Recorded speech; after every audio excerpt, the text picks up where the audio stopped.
Hi everyone, welcome back to English Step by Step, your guide to acing IGCSE English.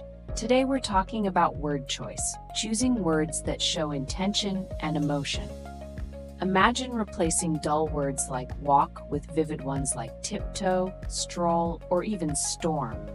Sounds exciting, right? Let's get started. Every word you choose in your writing sends a message. For example, if I say, "She walked into the room," you get a basic idea of what happened. But if I say, "She stormed into the room," now you feel her anger. Or "She tiptoed into the room," and suddenly there's a sense of caution or fear. See how one word can completely change the tone? That's the magic of diction. Let's look at some plain words you might use every day and how you can elevate them to create a stronger impact. Here's a handy list. Do write them down. Walk, stroll, tiptoe, stride, march, saunter, trudge, pace, storm. Look, glance, gaze, glare, peer, squint, ogle, observe, scan. Say,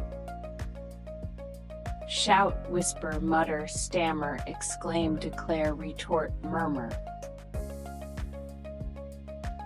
Eat, nibble, devour, munch, gobble, feast, graze, sip, slurp. Sit, slump, perch, sprawl, collapse, settle, lounge, crouch, sink. Move, shuffle, dart, sway, leap, lunge, crawl, drift, bolt. Hold, clutch, grip, grasp, cradle, squeeze, carry, hoist, drag. Cry, sob, weep, bawl, sniffle, wail, howl, lament, moan. By swapping plain words for ones with more specific meanings, you instantly add depth and intention to your writing. Let's put this into practice. Imagine you want to describe a character entering a room. If you write, "She walked into the room," it tells us what happened, but it doesn't give us any detail about how she entered or what her mood was. Now let's elevate that with more precise verbs. She tiptoed into the room. She's being cautious or trying not to be heard. She strolled into the room. She's relaxed and confident. She stormed into the room. She's angry or frustrated. She trudged into the room. She's exhausted or reluctant. She darted into the room. She's in a hurry or feeling anxious. See the difference? Instead of telling the reader how she feels, you show it through your word choice. Now let's try another one. Take the sentence, "He looked at his friend." This is very plain. How did he look at his friend? Let's make it more intentional. He glared at his friend. He's angry. He peered at his friend. He's curious or trying to see clearly. He scanned his friend's face. He's looking for signs of emotion. He gawked at his friend. He's shocked or surprised. Choosing the right verb helps paint a clearer picture in the reader's mind. In your IGCSE exams, examiners are looking for precise, vivid language. This is what makes a strong writer stand out. Let's compare two examples. Example 1. Basic versus improved sentence. Plain, she was very angry and walked away quickly. Improved, she clenched her fists, spun on her heels, and stormed off. What changed? Very angry replaced with body language, clenched her fists. Walked away quickly replaced with a stronger verb, stormed off. This makes the scene much more powerful and engaging. Example 2, bases improved description. Plain, the wind was strong and the leaves moved a lot. Improved. The wind howled through the trees, sending leaves swirling in every direction. Strong replaced with a vivid verb, howled. Moved a lot, replaced with a specific action, swirling in every direction. This level of detail is what examiners reward with top marks.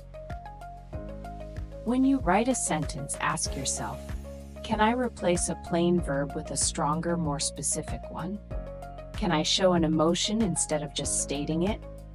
Can I add sensory details to make the scene more vivid? Try it yourself. Take this simple sentence. She ate her lunch quickly. How would you rewrite it using more precise words? Share your ideas in the comments below. Here's an example with two versions of a paragraph, one using plain words and the other using more specific vocabulary.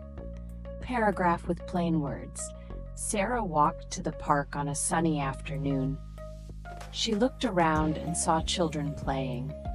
A dog ran by her, and she said hello to its owner. Sitting on a bench, she ate her lunch and thought about her day.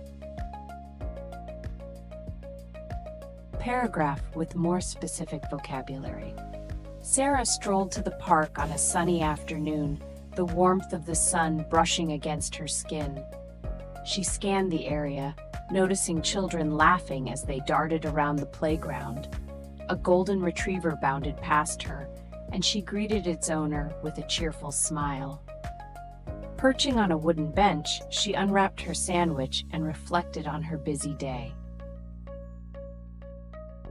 In the plain version, the verbs like walked, looked, saw, and sat are basic and don't convey much emotion or tone.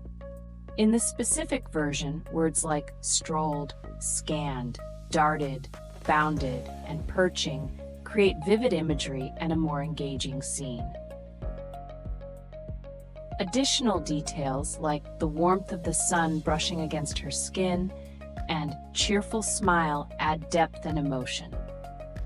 Let's practice together. I'll give you a simple verb and you think of a more intentional alternative. Ready? Walk.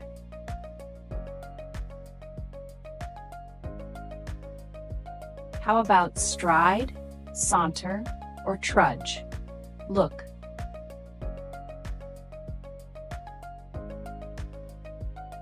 Maybe glance, gaze, or glare? Say,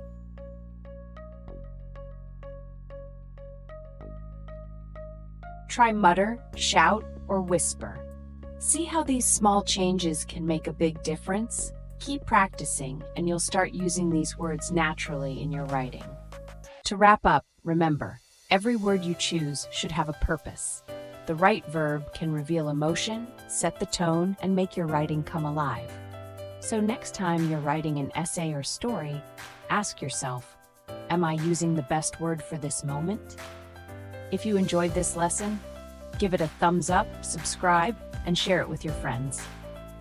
Drop your favorite intentional verb in the comments below. I'd love to see them. Thanks for watching, and as always, keep learning step by step. See you next time.